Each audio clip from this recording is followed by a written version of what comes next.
So this is my anti-Cacace first Leigh bottom preview and bottom predictions for quite a good undercard. Well, I would say 3 of the fights are very good. This one fight was straightforward in my opinion. But starting off then with the undercard fights, Cooper versus Chris Condor. Great fight. I think this is a very good fight. Class of different styles as well. Different styles. Owen Cooper, more of an inside fighter. Chris Condor, very slick fighter. Of course, being in with the likes of Eto Esselman and Sean Martu. Owen Cooper, who did use to Esselman, as did Chris Condor as well. I think Chris Condor gave Esselman more problems than Cooper did, but in my opinion. Cooper was giving Esselman problems, but Esselman did eventually get that stoppers in the end on Cooper with them strike up punches. So quite a hard one to call. Here in my opinion, Owen Cooper, who's burst onto the scene most recently, hasn't he, under Queensbury, while Chris Condor been around, hasn't he? Been around for a few years. And it's a real pick'em. It's a real pick'em fight for me. A real pick'em fight. I think either fighter could win. I wouldn't be shocked if either won. I wouldn't be shocked if it's a draw, to be honest with you. But I think Condor has fought fighters like Cooper before. Martu, prime example. From Martu, prime example, who was an inside fighter. So, on that sense, I will edge towards Chris Condor to win on points, in my opinion. But the thing is, I think the judges will like Owen Cooper more. Owen Cooper's will be more of the work rate fighter. Condor's will be more of the talent punter and using the win with IQ as well. But I've edged towards Condor on points for me. Up next, Troy Jones against Esvitaia. No disrespect. Straightforward win for Esvitaia, in my opinion. Was not impressed by Troy Jones' last performance against Michael Stevenson. It was a hard watch for me. Troy Jones won every round on everyone, but against Michael Stevenson on everyone, but it's just a hard watch. It was hard watching Troy Jones as well, and against a fighter like Esvitaia, I think Esvitaia, he can easily catch Troy Jones, in my opinion. Troy Jones not been caught yet, but I just looked at his stance and I'm thinking to myself, Esvitaia's white hook or overhand white hook, and Troy Jones is done, in my opinion. Troy Jones done. There's no movement. There's no movement from Troy Jones at all. There was a lot of holding as well. So yeah, I think Esvitaia is the better boxer for me. Is the better boxer. Might be proven one. Troy Jones might improve his performance. But I think Esvitaia, I actually think he wins inside three rounds. Esvitaia. I just think once he lands on Troy Jones is finished. He's done, in my opinion. Because Esvitaia, once he sees Troy Jones is hurt, he'll stop, in my opinion.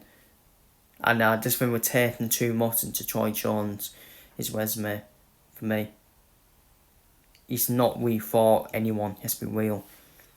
You can say that about Esvitaia as well, you can say that about him, but I just think Esvitaia is the more explosive fighter, and I think Esvitaia inside three rounds over Troy Jones for me. The co-main event, the Fraternal Hume Davis after his defeat to Suppose Masood up against Kurt Walker. Kurt Walker, who's been on a lot of undercard shows like Boxer, Matchroom, and now Queensbury, and been on a lot of Before the Bell cards as well, and he's a boxer. That's what he is in terms of his stance. Good boxer.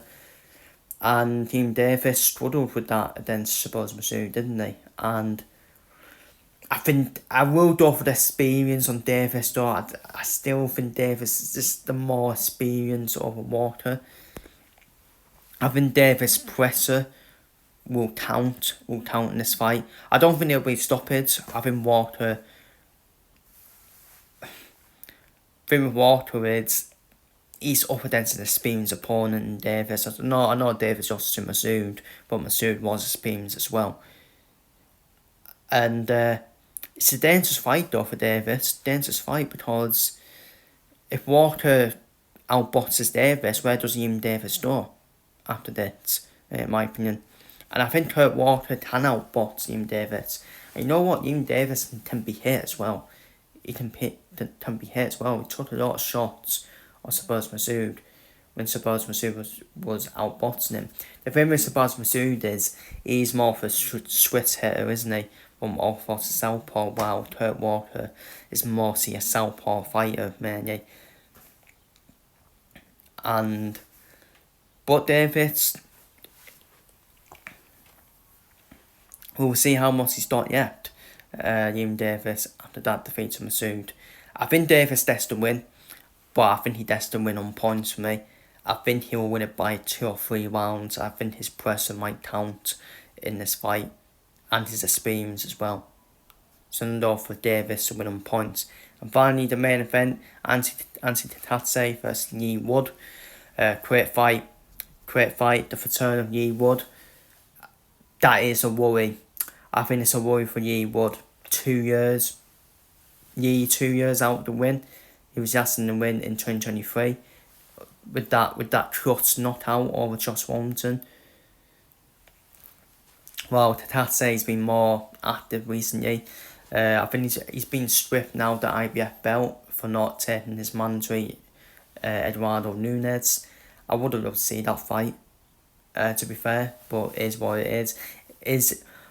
Did Cacace vacate that belt because he might be moving up, potentially? Because you look at Cacace, he's quite big, isn't he? For super featherweight, it's massive. It's massive for super featherweight, and I would expect him to move up to lightweight at some point, Cacace.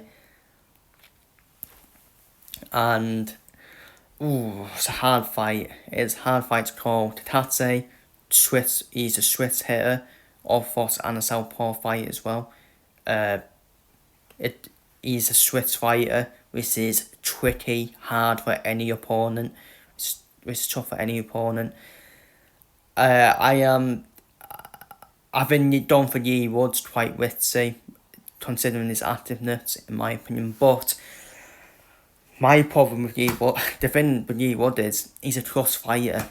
He's a trust fighter. I mean, he could get dominated in this fight, and he pits out a punch from nowhere, and the fight's over.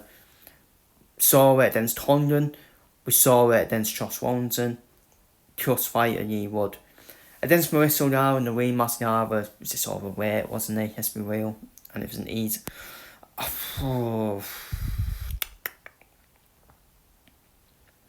It'd be sensible to go for the more active fighter in Cacace. But Leigh Wood, man. There's something about Leigh Wood I just can't do against him. Just can't do against him at all. Great boxer as well, Leigh Wood. Trust fighter as well. It's a hard one. Cacace should win with him being more active. But I'm going to go for Leigh Wood to win on points. Don't know why. I'm going to go for Leigh Wood to win on points. I just think he's got something about him. Even though he's inactive, he's still got that activeness. I still think with his style, I think Leigh Wood can definitely outbox Cacace, in my opinion. So I'm going to go for Leigh Wood on points. Feel free to leave your thoughts and predictions down below in the comments, and I'll see you all in the next one.